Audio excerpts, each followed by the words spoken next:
this series, bro, this shit is beautiful to me, bro. Like, I don't know why. It's something about them adventures that be hitting different from each other. I don't know why. A shoddy attempt at proving how different and special he was at being an adventurer in the Northern Territories instead of Asura. But YouTube, what's good, man? Hey, shout out to the person who commented this on my last Mushoku Tensei reaction. They said I should react to the Mushoku Tensei effect, Sara by Charisma. Oh, that's down there. That's not how I read it. Or Charisma. Hey, with that being said, if you're new here, man, my name is Shaun.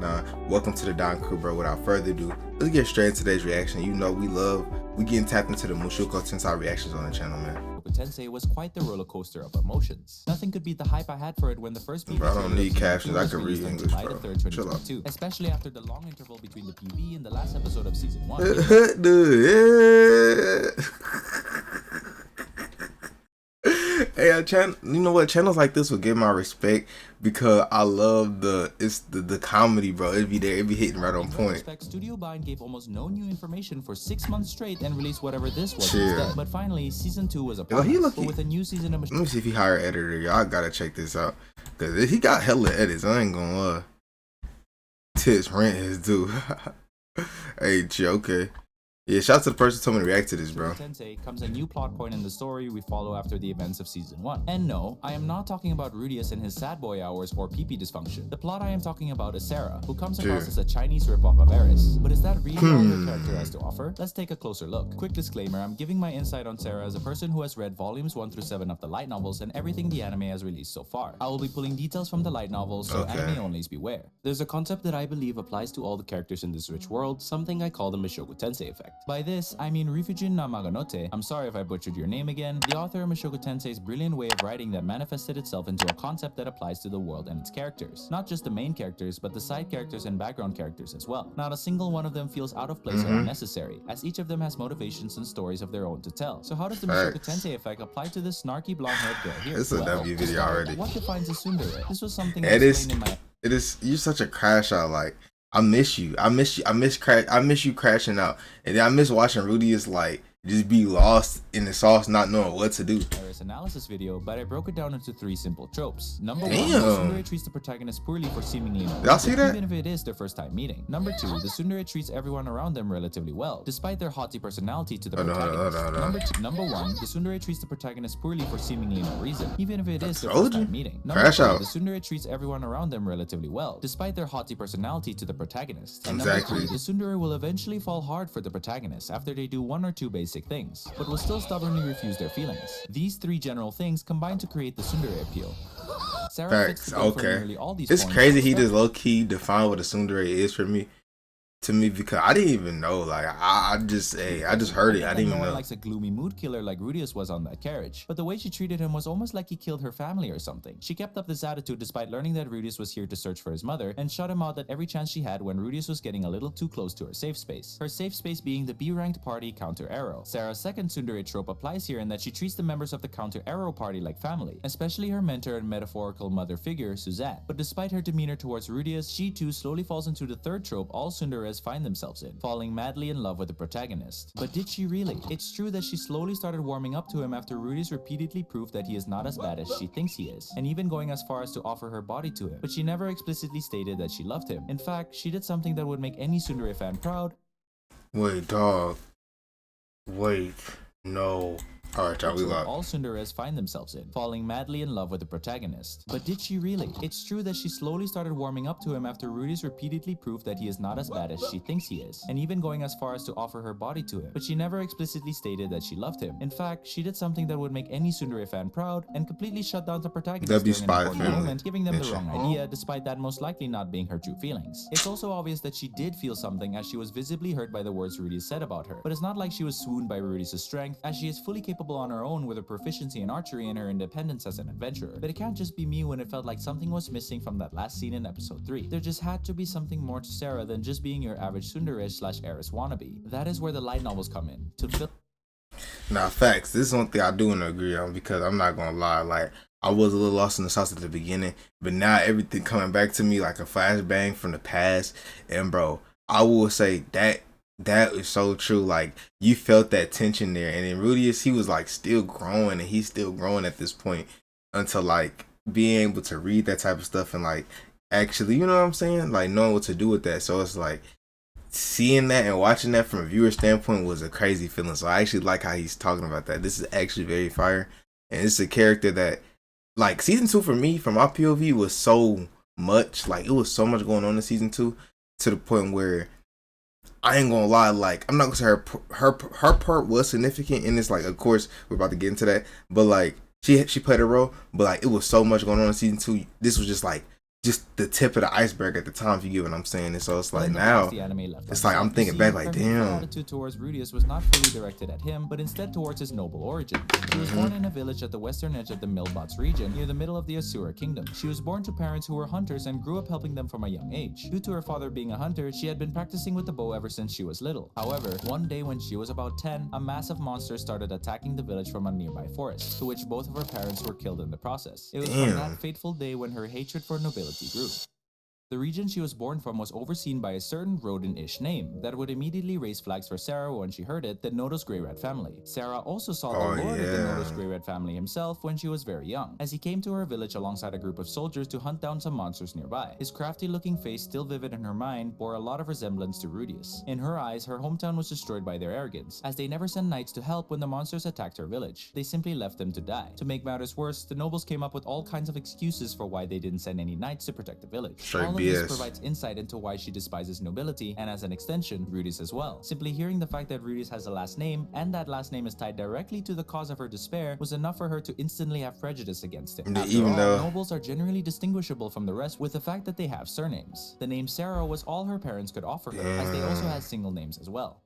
Orphaned due to the loss of her home, she was taken in by Suzanne and Timothy, who were sent from a nearby town to deal with the onslaught of monsters. At the time, Suzanne and Timothy were in the same party, but with other completely different members. The task of exterminating the plague of monsters that attacked Sara's village proved to be difficult due to their sheer amount of numbers, resulting in a wipeout of all the parties that were sent to exterminate the monsters. Save for Suzanne and Timothy, the rest of their party members were wiped out. Coincidentally, Mimir and Patrice were in a similar situation, and thus, Counter Arrow was formed from the people who survived after the horde of monsters had been dealt with. At this time, Counter Arrow was only a D-ranked party, but as Sara became an adventurer, she significantly helped them raise their rank. As she eventually became an official member, her progression in the skill with the bow rapidly developed, as she presumably had talent for the bow since she was young. Her proficiency with the bow was practically prodigious, as despite being in a group of seasoned veterans, she stood up with awareness, crazy shit in my headphones.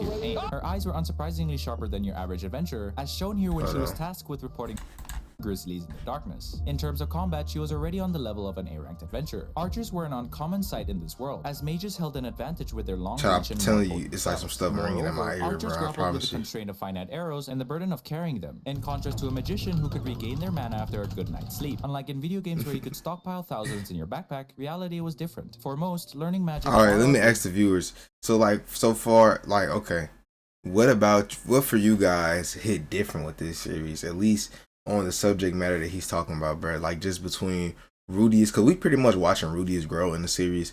So how was the Rudius and Sara relationship for y'all? And then learning more about her backstory. Like, how does it make it feel? How do y'all feel about her as a character? You feel me? Individual from Rudius. Rendered those drawbacks inconsequential. As well. If a true talent could shoot 5 arrows in the time it took a magician to cast 1 spell, or consistently achieve critical hits, it would make archery a viable option as an adventurer. Sara was very skilled for her age, and that her raw talent was probably comparable to that of Eris. As bows weren't so popular in that world, she had to craft her own bows and arrows, using whenever free time she had to whittle down wood with her knife. She also had to take advantage of her environment and created bows and arrows out of tree and branches, or even using the abundance of wood sold in Rosenberg, proving just how resourceful and independent she is. Additionally, the earring she wears is actually a magic item that will catch an opponent in an illusion for a short time if the user manages to stab the opponent with the end of a feather. Either way, the continuous progression in her skills separates her from other tsunderes, and that she was definitely no pushover. Despite lacking in general experience, however, her skills as an archer made her a capable adventurer and individual. However, her various experiences as an adventurer led her to encounter people who would further deepen her hatred for nobility. It was typical for children of nobility to run away from their schools or homes after learning a bit more about the outside world and try their hand at adventuring. Sara simply couldn't fathom how, despite being born into such luxurious lives, rich kids would still try to become adventurers while simultaneously dragging those around them into danger. Sara has experienced being on guard duty for rich kids like these a few times, with the majority of them only lasting for a job or two before they got scared and headed home. After all, they're never ready to risk their lives like actual adventurers do every day, because they know that they have somewhere to run back to if things get too ugly for them. They never once considered the fact that most adventurers do not have have that option, and often are forced to spend the rest of their lives as adventurers. To put it simply, Sara hated them kids. Fuck them kids, bro.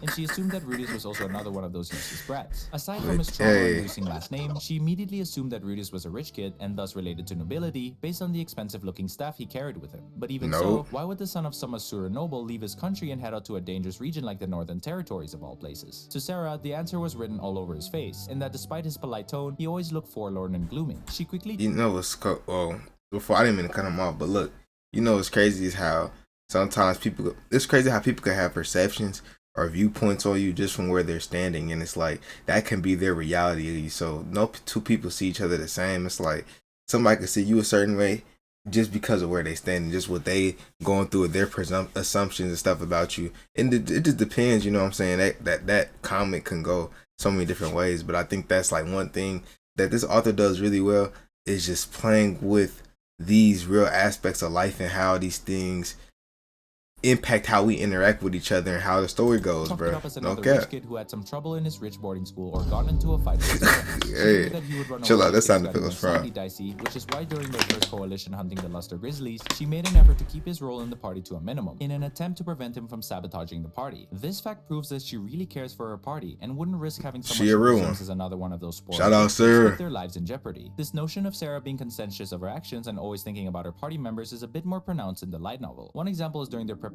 for the Snowdrake Scale collection quest, she is seen to be worried because her arrows might not be able to pierce their skin, which means that it's hard to tell if she could deal much damage. She was still young, so she hadn't had many serious setbacks yet, and as a result, she looked more concerned about what would happen to the other members of the party if she couldn't play her part. The possibility that she herself was in danger didn't seem to register. The more I read into Volume 7, the more Sara's behavior in the anime began to make sense. Her hatred for nobility was justifiable, and even though Rudius didn't really act like a noble, he was still one by birth. And to Sara, that was bad enough. She hated rich kids who pretended they were adventurers, and she believed that even children of the nobles would eventually grow up to be as corrupted as their parents. But she hated nobility in general. It was due to their arrogance that her hometown was destroyed. It was their fault her parents were dead and that her village was gone. She hadn't forgotten the despair she felt back then. But despite all of her prejudices, and whether Rudius realized it or not, he gradually contradicted all of her preconceptions about him.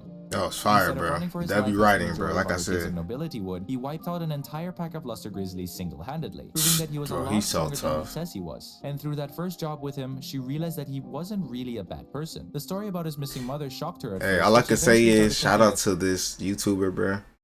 Your video is inspiring me, bro, to like make these anime commentaries and actually, bro, cause this shit, like this series, bro, this shit is beautiful to me, bro. Like, I don't know why. It's something about them adventures that be hitting different from each other. I don't know why. A shoddy attempt at proving how different and special he was at being an adventurer in the Northern Territories instead of Asura. But deep down, she knew that Rudius wasn't lying. If he was, he wouldn't have stood his ground against the Luster Grizzlies with them, and he wouldn't have broken down in the middle of the Adventurers Guild. But her general impression of him didn't change. In her eyes, he was still a cowardly noble boy, despite the immense power he had. This impression of him only changed when she saw him stay back without saying a word to buy them time against the Snowdrakes. Rudius was definitely strong enough to save himself, but he prioritized getting Counter Arrow out alive. At that moment, she realized that not only was he not a bad person, he was the kind who would sacrifice himself to save others. Seeing such a selfless act from him, she was the first to run back to save him. And if nothing else, Rudius always treated Timothy and the others with genuine respect, unlike a certain someone.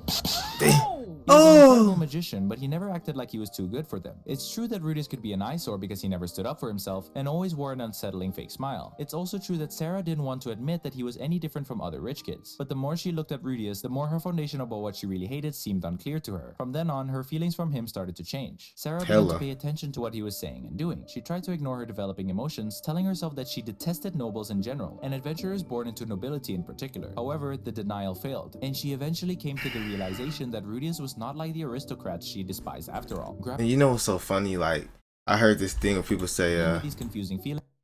I heard somebody say that when you have, how can I say, like a prejudice, or you have like cause kind of how she is, right? Sara was like, I don't like nobles at all. And then Rudius comes and show her that, even though, cause he's not, I mean, by his last name, sure, or Grey Rat, okay, by the Grey Rat lineage, he's technically royalty, right? But it's like, he came and disproved everything, her preconceptions and her thoughts and her assumptions about, quote unquote, the nobles she thought she knew so much about. Now, granted, she's right about most true nobles. They're probably assholes, you feel me? and stuck up, but like she had, but even though with that being said, she had somebody come who she had this wall up against, and he came and he showed her like, you know, how his own character, and then as us from viewer point, of course, we were growing and we were watching him grow, I should say. So it was just like W. It was just like Rudius came to save her by himself. You Sarah feel me? finally acknowledged that what she had in her heart was not hatred, but rather affection. Knowing this, she decided to act upon these feelings.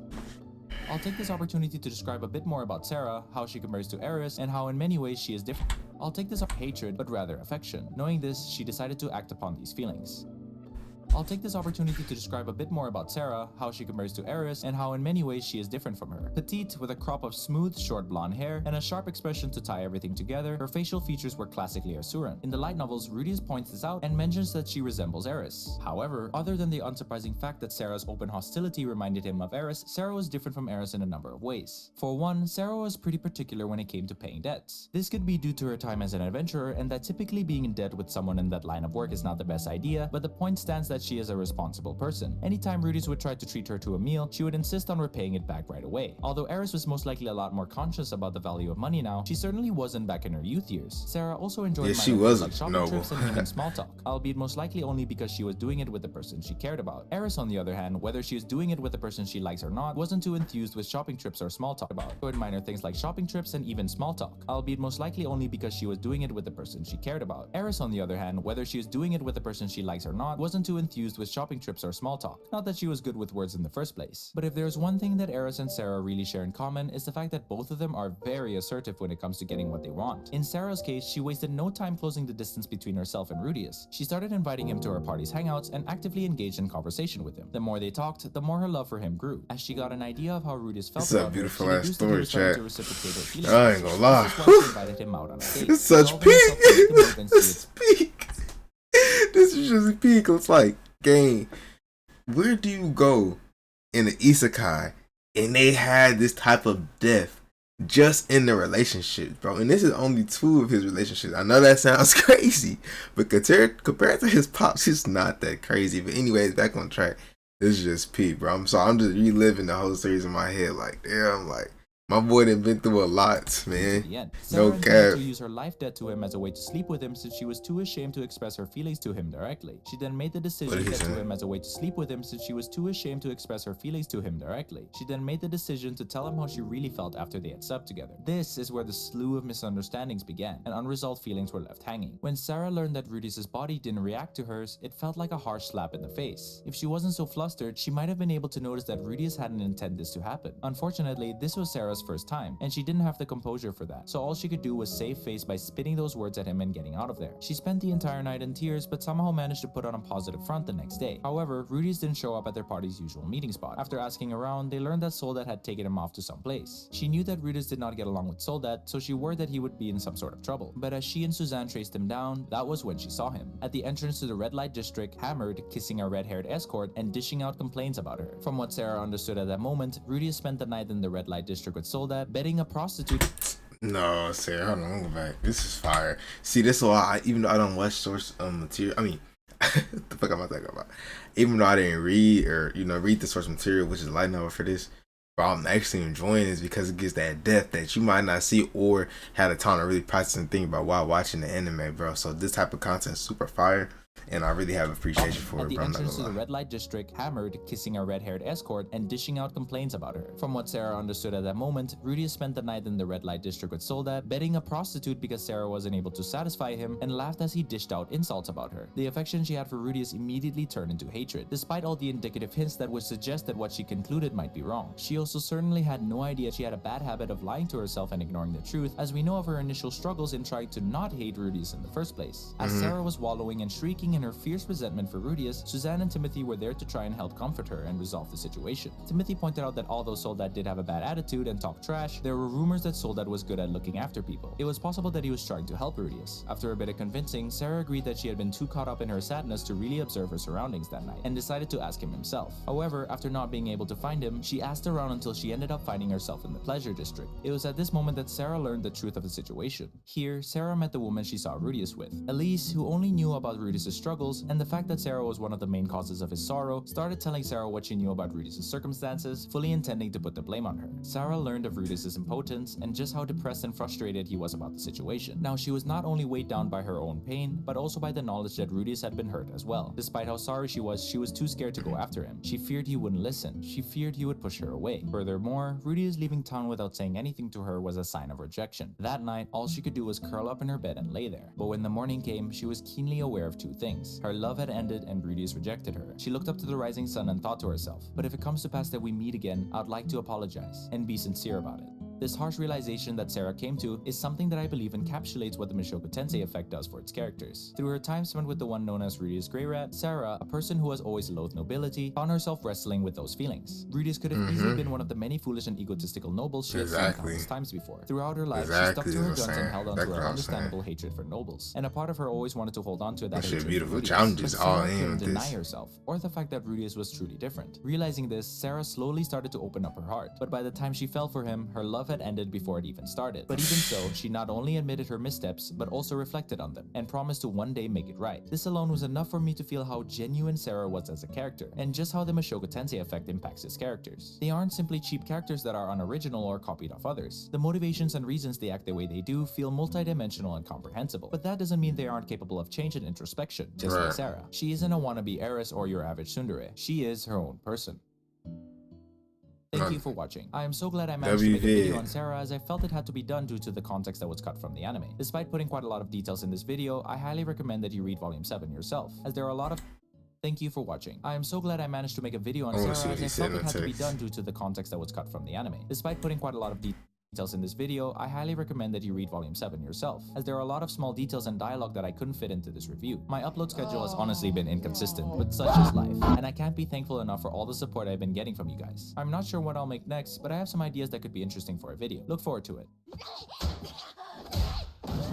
I have never seen any show that gives every single character this much depth, and I don't think I'll find something like it. The author is insane. This is basically kind of what I've been feeling and thinking this whole time. Watching this video and stuff like that, bro. Like, this anime, bro, I'm not gonna lie, like, honestly, it's so many times, well, it's not, sometimes you don't get to really enjoy characters like this, bro. But like, bro, it's so rare you come across anime that do their characters like this, and this one, the series, like I said, if you watch my Mushoku Tensei type reaction videos, bro, that's all I'll talk about. Like, you're gonna hear me rant about it, bro. I love how they set everything up, the depth, the layers. Is like, it make you feel like you really there experiencing all this emotions, because you know, like, a lot of times, bro, emotion just it clouds out reason. It clouds out like things that you would see if you otherwise in any other circumstance. You feel what I'm saying? So I don't know, they do a good job of that, bro, especially him being young and at that age, and like the environment and everything. It's like you see two people risk their life together, almost die together, gain feelings, and it's like it's snapped away and taken away just like that. I mean, and it's just like, it's the nature of their reality, the nature of their, like, you know, their world. And it's like, bro, amazing writer. That's all I can say. But with that being said, man, if you don't know me, my name is Shaun. Welcome to the Don Crew, bro. All I can say is y'all could be looking for more Mushoku Tensei content on this very channel right here, whether it's anime commentary, whether it's one of these kind of videos, or I'm react to other people's videos, until we have something that I feel like I want to just put my all into. You just expect reactions of shows and videos that y'all support. So if y'all want to see more Mushoku Tensei, smash the like button, I'll bring it. If y'all want to see anything else, let me know in the comment section down below, man. So I appreciate y'all, and I'll see y'all in the next reaction, man. Peace.